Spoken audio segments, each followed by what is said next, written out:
I love everyone who rides a bike and takes the effort to come over and ride together. And I think that kind of spirit is also quite unique, because you see a lot of brands that create almost a kind of a uniform that you need to wear to be able to be part of it. And it's something that I'm super allergic to. Cycling is already kind of like an elite sport in some way, and especially women are quite often put off by the fact that it has this like aggressive and elitish image.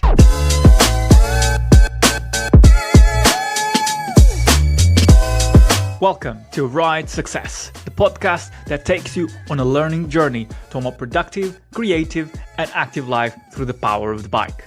In the podcast, I explore cycling's global trends, community needs, innovative business strategies, and the journeys of remarkable individuals in the world of cycling. Today, we have a very special guest. Iris Slappendel is a trailblazing figure in the world of cycling.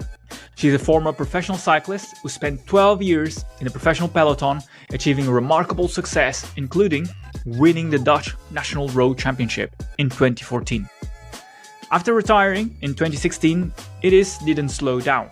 Instead, she channeled her passion for cycling into founding Arriden Style, a unique and sustainable cycling apparel brand that celebrates bold, colorful designs and individuality.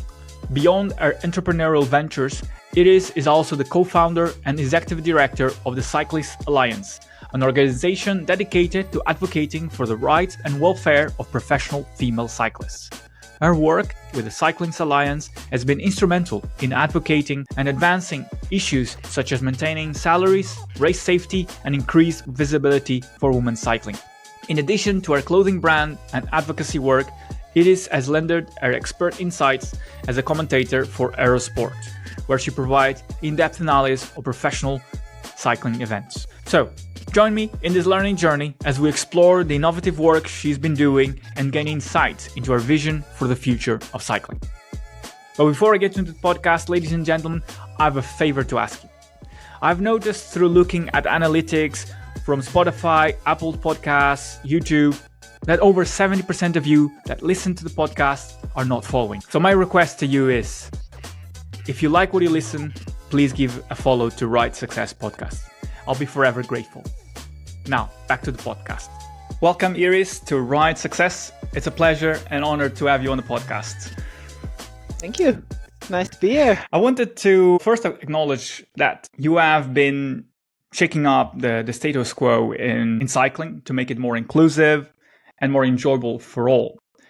And I think this is important to reference because it's kind of contextualizes the whole conversation we're going to have today. And you have done so many things over the last years, and you have wore many hats, from entrepreneur, designer, advocate, analyst. And from curiosity standpoint, how do you balance these multiple kind of verticals where you have different businesses, different jobs taking up your time?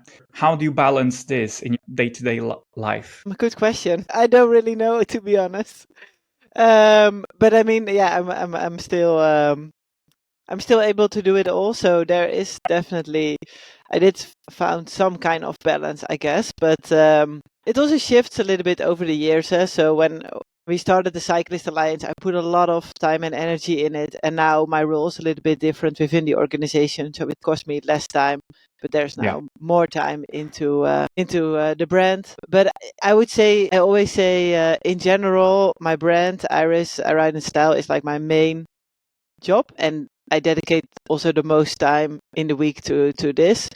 And the Eurosport work as an analyst, that's mostly in the weekends. So the weekends are more for that kind of work. Sometimes also during the week, of course, but then it's always a part of the day. So I change between my design work and Eurosport, and the Cyclists Alliance things I try to do in the evenings.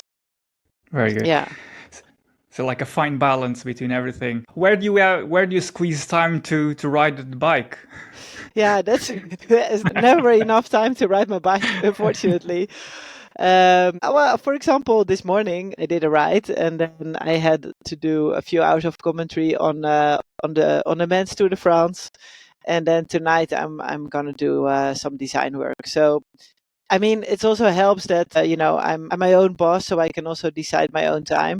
And I also noticed, especially in the last few years, where the workload has really picked up a lot, that it's not really a very healthy situation to work, I don't know, 70, 80 hours a week. For me, riding my bike now is to relax, right? So and Of and course, yeah. I need that to be able to put my mind off work.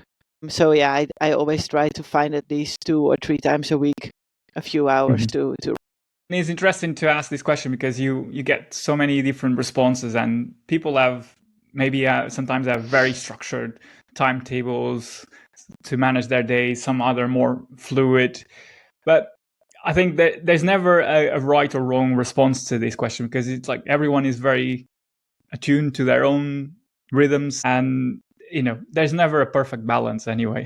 I know, and I think it's also, like you say, it's a very personal thing how you decide when to do what. I think for me the biggest risk is that you just don't take time to relax.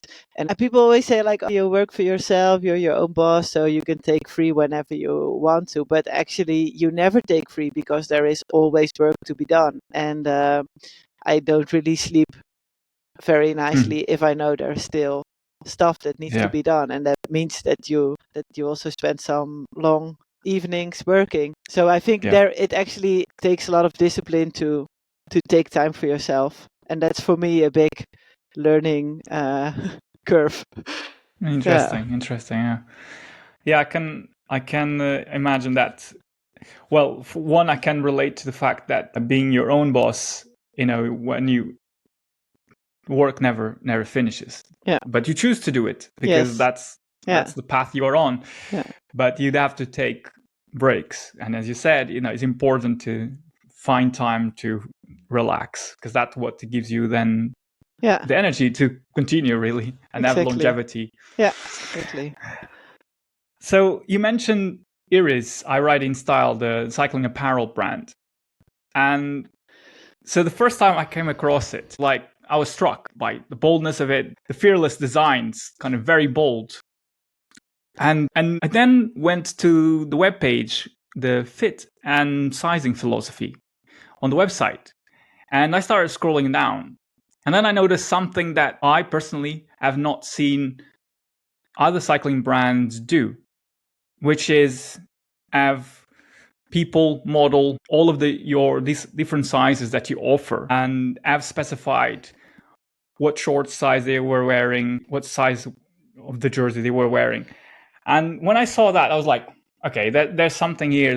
This makes me feel welcomed into the brand. And I personally found connected with the brand. And when I think about other people that are not interested in cycling or come to cycling for the first time and see that reassures them that this brand is for me, because I can see that there is someone that is wearing the same size as me or looks like me, and it can be riding using this cycling brand. So for anyone listening, I usually advise you to go and look at fit and sizing philosophy of Iris, because I think it's very special. Thank you. Because you started this in 2016, and you started the brand right after you finished your professional cycling career. What was the inspiration behind the brand? And what was the vision when you first started? So first of all, I have a background as a designer, so I'm educated as a designer, and I already started, actually by coincidence, started to do some design work in cycling apparel during my professional cycling career. And I enjoyed it so much that I thought, like, when I retire, I would like to make this my job when I retire as a racer. But I also had the experience working with other brands, and there was always things that I was not 100% happy with, the way they worked, or limitations about the design process, or the way they looked at especially women's cycling apparel. So I thought, I can do this better, but then I would need to be able to own the process completely from start to finish. So from the pattern making, from the designs until production, and also how it will be perceived by the customers or potential customers. So I just thought like, oh, I'm gonna give it a try. I have no experience. I don't have any background as an entrepreneur, but I'll just give it a try. And I started on a really small scale. And I think actually that first idea or that first passion in which I thought like I want to make something that I want to wear, and that is something in one way that is something that resonates a little bit with my personality, because I thought it's, especially at that time, it's strange that I used to make my own clothes, and I had this like colorful style, but when I would go to a shop to buy cycling apparel, it was either black or red or pink flowers. So that was one thing in terms of style. And on the other hand, there was also not really a lot of like very high quality cycling apparel for women. So most brands, they had their like top of the line, but they never had a top of the line for in women's styles. And these were actually the two main triggers. So I wanted to make something that was really high quality, comfortable, high end, like really good technical apparel, but on the other hand, also in a style that I like, basically my own style. And that was my starting point. So it sounds like you wanted to do something that kind of spoke to you, like matched your personality. You mentioned that before you started the Iris, you already were creating your own clothes. Can you just share a bit the story behind what is the process? Were you doing like designing and manufacturing the sewing your own clothes, or what was that before that process? For example, so my mom just learned me to sew my own clothes. So always just for casual clothes or stuff like that, I made them myself. Not all the time, but as a hobby, I really enjoy to make my own clothes. And on the other hand, I also wanted to make like really nice quality items that were, for example, not affordable for myself, but was affordable when I would make it myself. So I think it's, on one hand, it's kind of the fun of making something that is unique and also be able to wear it. And with the cycle, so I did it just on a very, I just made clothes for myself. There was no commercial thought behind that. And sounds like it was a creative outlet exactly, that you wanted to express yourself, and that's how you found that route. Exactly. Yeah. So it is an extension of your personality. In a way, it is, yes, and because I'm still doing most of the things with the brand. I'm still doing all the designs and development, and I still only make products that I want to wear. And there is definitely a shift in how those products look, because I also change, and I'm not that person anymore that is just retired from pro racing. Like now we're 8 years later, and I'm also riding my bike in a different way. So there is definitely development in the brand and how it looks, but because it's so authentic, it's so close to myself, I think there has never been like a big marketing idea behind it, or a big vision of like that I want to like change the world with cycling clothes, or I want to be a huge brand taking over the market. I just want to create products that I love to wear, and I learned that a lot of women around me love to wear, and and I really enjoy that process also of creating. It's the process of creating items and creating the campaigns, because that's also something I like. But it's also very much the interaction with the customers, organizing things, getting emails by customers about how much they love the products. So it's, of course, it has a lot of parts that I really enjoy. It's interesting because it comes very much from a passion project, from a creative-led business. And focusing on for a minute on that creative aspect of Iris, where does the inspiration come from? Where does the in the world of Iris, where the inspiration comes from? Yeah, there's a lot of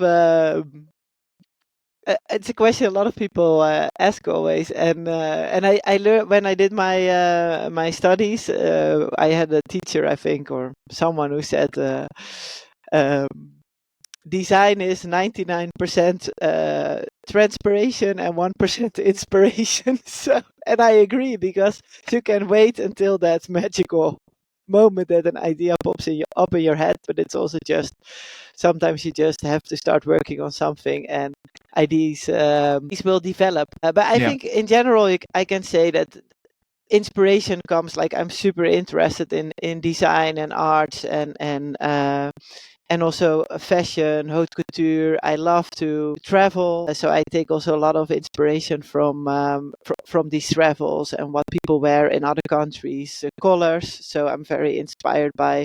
I think colors is really a thread in all my designs, that I always start with a specific color palette in mind. So this is super important for me. So it's a little bit of everything. I don't really look to what other cycling brands do. Actually, not at all. I am also not so much into, in general, fashion trends. And also quite often I start with a certain theme in mind next to the color palette. And that is quite often also that I already have a photo shoot, like a campaign in mind. So I know a bit like, oh, this is what I would like to shoot, and in what way, and with what kind of people. So that's already all part of that design process. Yeah, one of the things I already mentioned is the kind of the bold and colorful designs, and I really was struck by it because I haven't seen any designs, any cycling apparel looking like the ones that you have created. And touching on the trends aspect of fashion and cycling apparel, the reality is that if you're trying to follow trends, you most likely already missed missed the trend. Yeah. You're already behind it. So I think it's important to have a very unique vision of what you want. In this case, the brand or the style you are looking for, or where you want to go in the business direction, because that what will differentiate you from others. That uniqueness that you bring. I'm also interested in the very key aspect that I've seen from observing the socials, from observing the events that you have organized, is the strong community aspect of Iris. There seems to be a very key core group of women that really are like loyal fans of the brand. Exactly. How did this happen? I don't know. To be honest, they are just there somehow. I think probably, like you say, because it's quite unique. Speak to some people, not to everyone, of course, but it speaks to some, and I think they appreciate that, the fact that it's a little bit different, and maybe they can identify with the brand, or they can identify with the branding, with the imagery, etc. And I think also that I really value the customer, so we always try to have the best service to help them, like picking the right sizes, for example. We inclusive, I think, so in terms of sizing, and that's also pretty unique. So we go from extra small to 3XL, so it's a very large size range. And you see that also in the events that we organize, that everyone feels really welcome to come. There is no, I love it, of course, when I see people wearing my apparel, but it's not, you don't have to. Like, I love everyone who rides a bike and takes the effort to come over and ride together. And I think that kind of spirit is also quite unique, because you see a lot of brands that create almost a kind of a uniform that you need to wear to be able to be part of it, and it's something that I'm super allergic to. So I think cycling is already kind of a like an elite sport in some way, and especially women, I think, are quite often put off by the fact that it has this like aggressive and elitish image. So I try to avoid that as much as possible, and I think that's something people appreciate, and that's also why they are very loyal to the brand, and they like the language we on, like how we speak to them. And honestly, it's never something that me or like that we push in a certain way. It's just, I think, the way, yeah, the, how I am, and that's how the brand is, maybe. Yeah, I guess it goes to the fact that it's is an extension of your personality, and I think people resonate with that. Is when a brand is trying to be everything for everyone, it just, the message gets diluted. It's everyone's like, yeah, it's not really doing it for me. So when you have a brand that stands out for something important to, well, to the founders initially, and then to the people that resonate with that message, resonate with the designs, you build a very core following that values and respects and kind of grows with the brand as well. So it's important as well as from a business standpoint to be able to, this is what we stand for, and we're not interested in everything else, or we're interested in being everything for everyone else. Exactly, and I think it also helps that we're super small.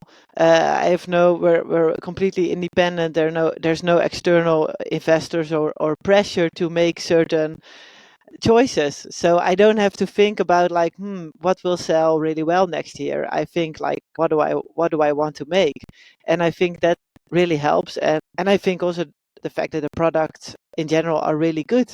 So yeah, people love them and they keep coming back. I wanted to come back to the community aspect, because you have recently organized, in partnership with Komoot, a weekend's bikepacking trip. And there was so it was a blog published by Lauren Brown. What she said in that blog really kind of encapsulates what, from what I understand, is what the brand is trying to be, or what you're trying to create.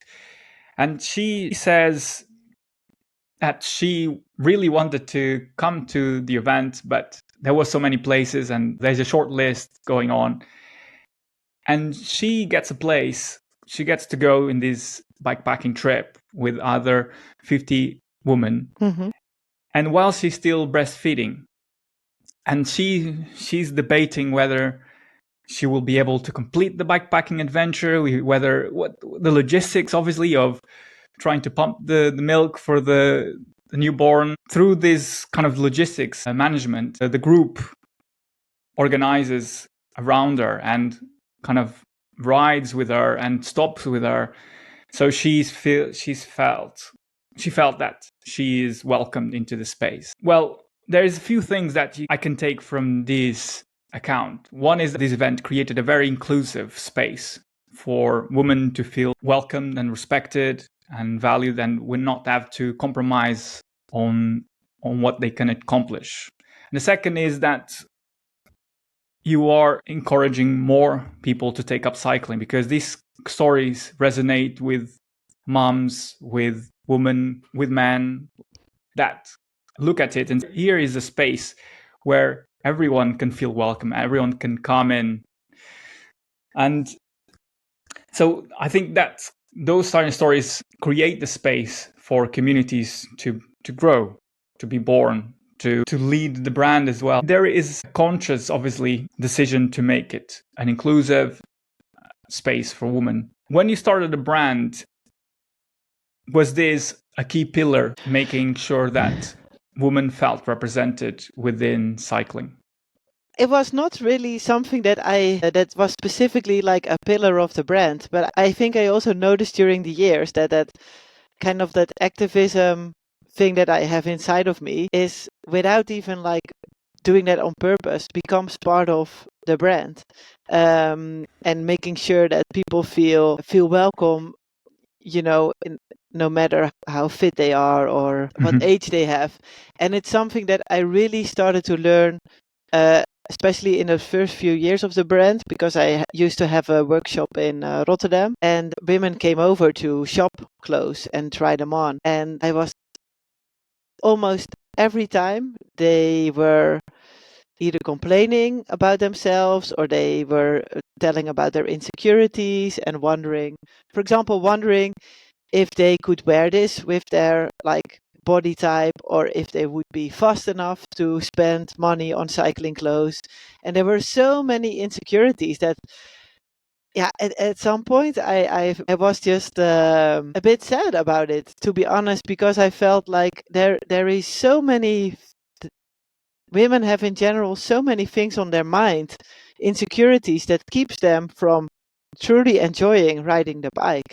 Well, how can I change that a little bit? And I think that really helped with like building the brand more and organizing these kinds of events. And for example, like you mentioned at the beginning, the size guide, I've done test days and I invited women with all different body types to really get super active feedback from them about the product, but also what they want to see in a brand and how they want to be like portrayed, or so I think all that kind of stuff really helped with the development of the brand. It's really learning about my customer. It's not a female pro cyclist, even though they also have their insecurities because they have exactly the same problems. But I think it's just something that we have inside of it and inside of us, and that's also why the tagline is "Ride with colorful confidence," because that is really something I want to share. That it doesn't matter how you look or whatever, all these judgments we have about ourselves. It's about enjoying the ride, no matter if it's a 20K ride or a 100K ride.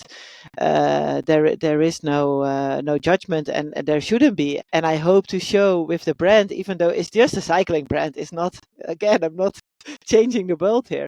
But yeah, I think it, on the other hand, it is super helpful if they see not supermodels in the campaigns, and if they go to events where everyone has their insecurities and they're all wondering if they're fit enough to make it, if they're strong enough, if their bike is good enough. And when you do it together and you create, it's not something that I do. I don't create that safe space. They do that together. And I think that's super, super special.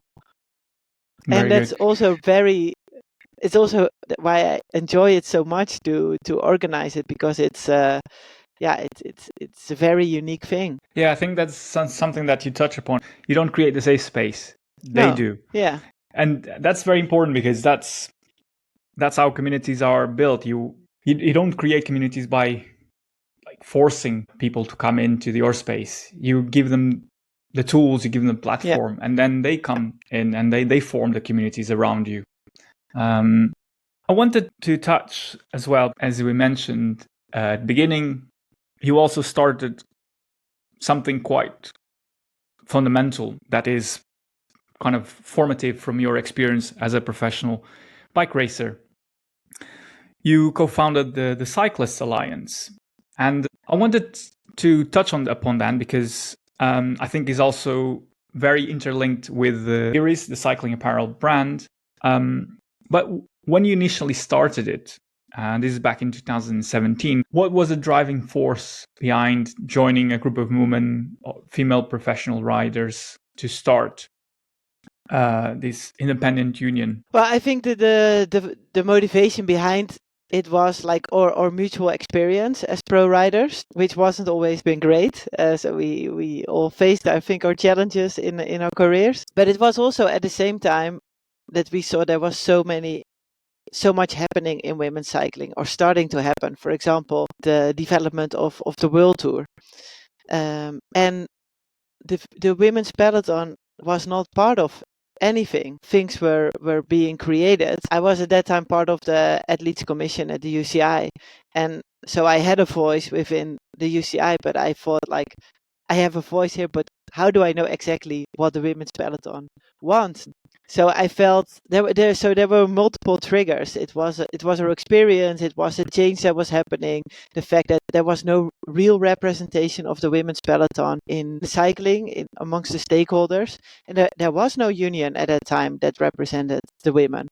So all these things combined made us thinking about creating an independent union, and we started with a big survey amongst all the riders, and that response we got was so huge that then we knew, like, okay, we have to continue building this, and we already know where we want to work on, because that's all the feedback we got from the riders.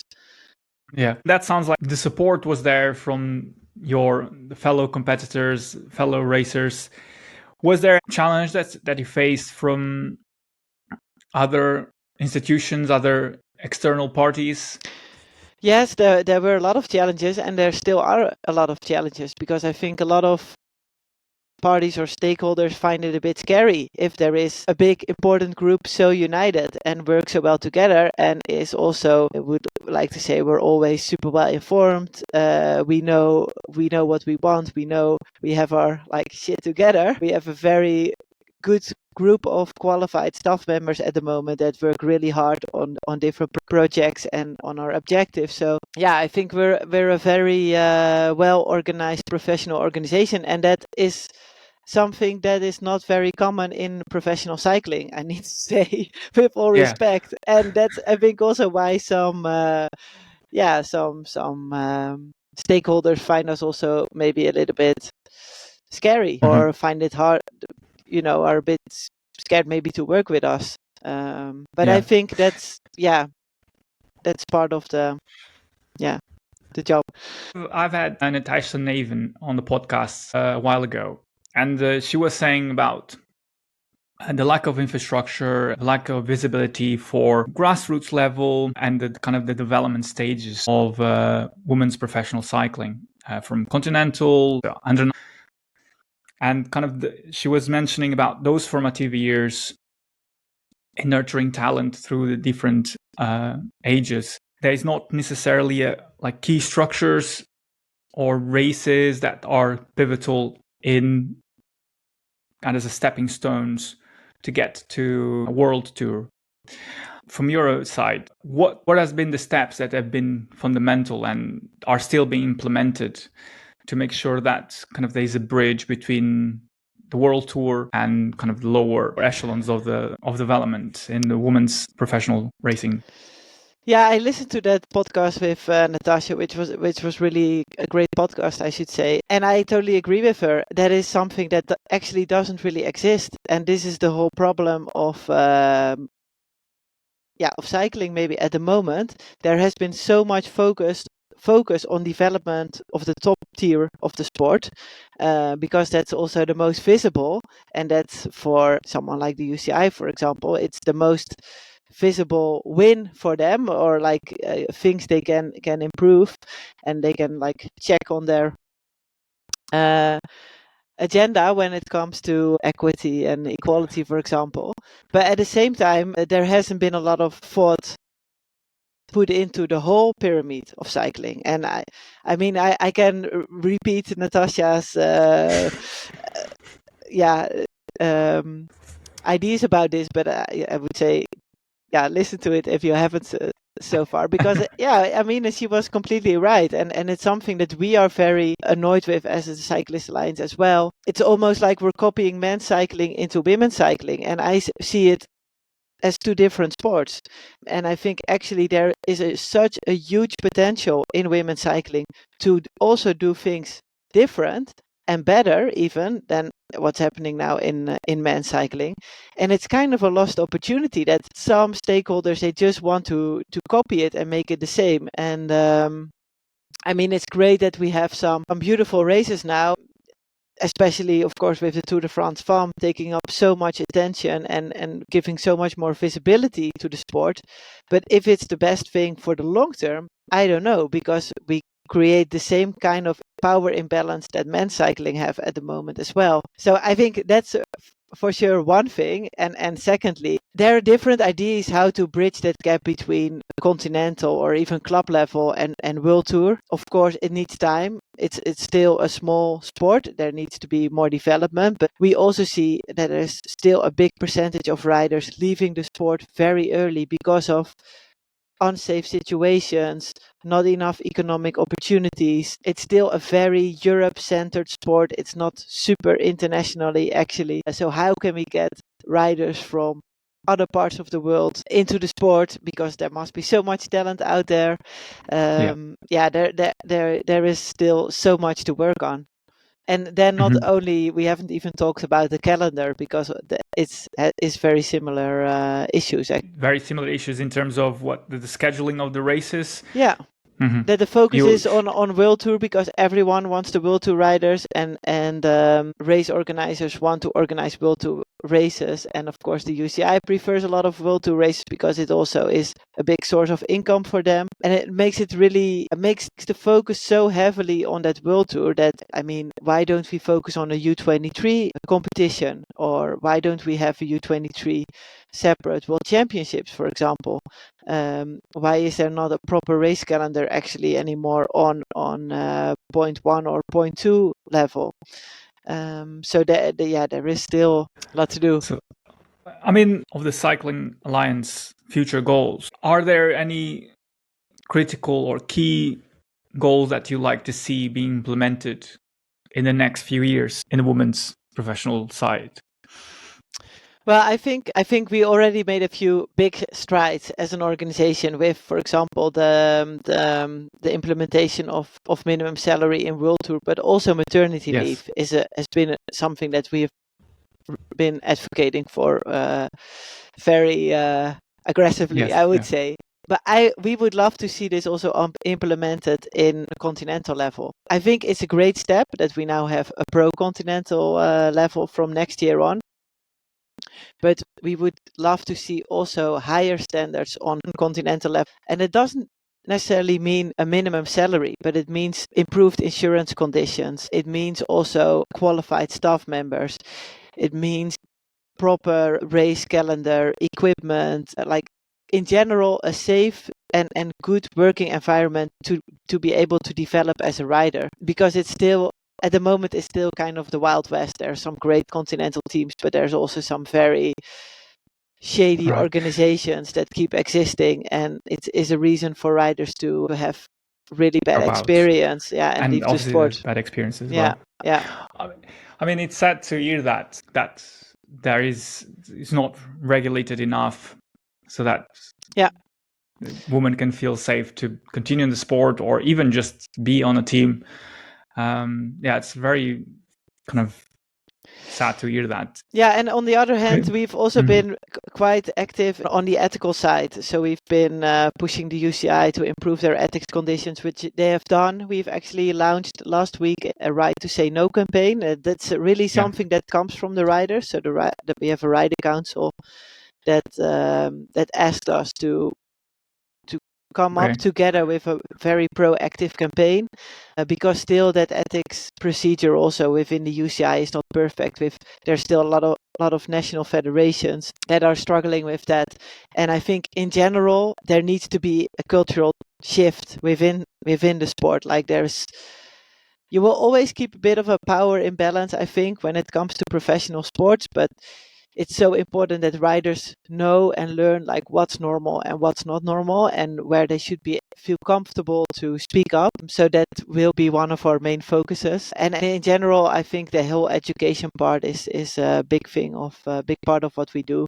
If it's legal or if it's on like health or nutrition, we have a really cool mentor program where we now have also a group of riders from all over the world getting a grant through Strava, so to be able to develop themselves. And it's also something that, it's only a handful of riders that's now been able to get a few tools to maybe make it into Conti or Pro Conti or World Tour level, but it is an important thing, and it is something that we are able to give more riders the opportunity that they otherwise wouldn't have. And I think that's also something that you see now more and more brands see, and are willing to help with that. So I think that's really cool, because there is still not enough. There's still so little opportunities out there. Yeah, that's something that I have, through the conversations that I've had in the podcast, but also through my understanding and knowledge of cycling in general. That's how it comes across. That's still a lot to be done, specifically in the women's side, just to continue to elevate the sport, become more visible as well. Exactly. Yeah.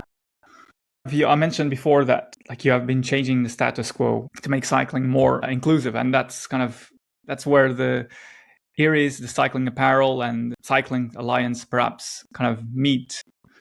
So the work that you've been doing with the Cyclists Alliance and Iris have a synergy, a natural synergy between them. Has there been kind of a particular lesson that you have learned along the way that you think you can share with us today? I think the most important thing is to stay really close to yourself and don't really overthink. I know what I find really important, and how I'm not afraid to face a challenge, or I say battle someone, or try to, especially when it comes to when it's not for yourself but it's for a bigger cause or something you find important.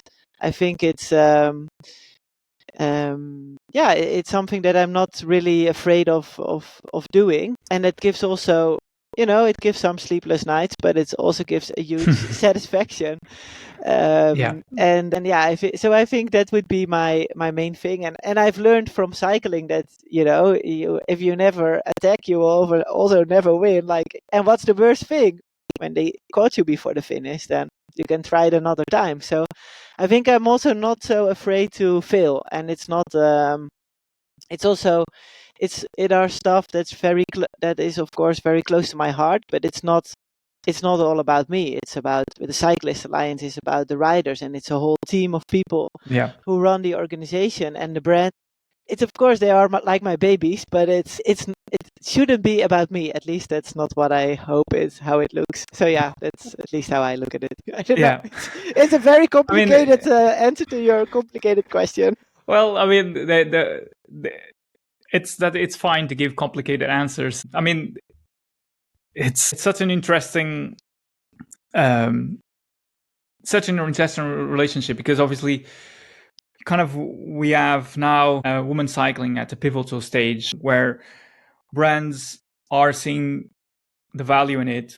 It's now the time where brands need to invest in women cycling, because it's so much more dynamic, more refreshing than, for instance, the social media aspect of how professional racers communicate and come across is so much more close and more dynamic than on the men's side. And as you mentioned, the business model of it's unfortunate that it's kind of tends to be going on the copying the men's side. But that's kind of a question that is perhaps too difficult to answer in such a short space of time. And I'm sure many other people more intelligent than me have been grappling with this question. And I agree with you that following the same business model of man cycling, it will inevitably generate the same results and create the same problems. So there is an opportunity to think differently and look at the problem in a different way. Also, to touch upon it a little bit, but what does success look like to you these days? I mean, when I look at it from my personal life, success is just being able to do what I love, and feel happy about it. I think having that freedom to do what I'm doing right now, having that opportunity, and it's something I actually felt when I was a pro cyclist as well. I also felt very privileged to be able to race my bike for a living, and I have exactly the same right now. For me, success is not specifically the outcome of something or any financial reward or a medal or whatever. I think success is being able to do what you love, and especially to do that together with other people and inspire other people while doing it. And I think for me that's the most satisfying feeling. Yeah. I mean, it's so powerful, because success, it means so many different things. It's very subjective to many people, and to all of people, I would say, because it's very personal. But one key thing and particular aspect of your answer is that success is also bringing people along the way, is making that inclusive to other people and bringing them on your own journey. And that makes it, well, more rewarding, I would imagine. Exactly. At the end of the day. Yeah. I think when I look back to my cycling career, for example, I never won loads of things, but anyway, even the things you won, you don't think about it anymore. You think about the people you met on that journey, and that's something for life, and that also shapes you as a person. And I think it's the same right now. So I think, without others, there is not really any joy in being successful, whatever that means. Yeah, very true. Very true. So we come to the point of the podcast where I started a tradition on the podcast where every guest leaves a question to my next guest, not knowing who they are. The question is this: what would be the ideal working conditions for women racing in the professional peloton? Okay. Oh, wow. That's a whole podcast on itself. That answer. It also depends on every rider, of course, what they find ideal. But I would say an ideal working condition is something where you would be able to live from your sport. You would feel safe in what you're doing, and you would all have the same opportunities, more or less, for depending on where you live. And I think the very most important thing is that it's visible, that we can all see it and enjoy it, because that will again improve the working condition of that specific rider. So I would say ideal working condition is a safe and rewarding working space. I wanted to, first of all, thank you for sharing your story, sharing the purpose, and I think more importantly to share the journey that you have been on with Iris, with the Cyclists Alliance. So thank you for sharing your story. Thanks for your kind words. Too many compliments for afternoon. Wow, what a brilliant conversation with Iris. I learned so much. I hope you also enjoyed the conversation. Her work is really inspiring, and I'm excited to see what the future holds for Iris, the cycling apparel, but also the Cyclists Alliance. Also, there was a bit of a mishap. I forgot to ask Iris the question that she would like to leave to my next guest, but she was kind enough to remind me this after the recording. So here is her question. What is a skill that they always wanted to learn? Perhaps this is a question for you to answer as well. Thanks for tuning in to this episode of Ride Success. If you liked what you listened, make sure to rate and review the show wherever you listen to it. And if you want to connect with me on LinkedIn, just use my name, Pedro Couto Lopes. Stay tuned to next week's episode where Iris' question will be answered by my next guest. Until then, thanks for listening.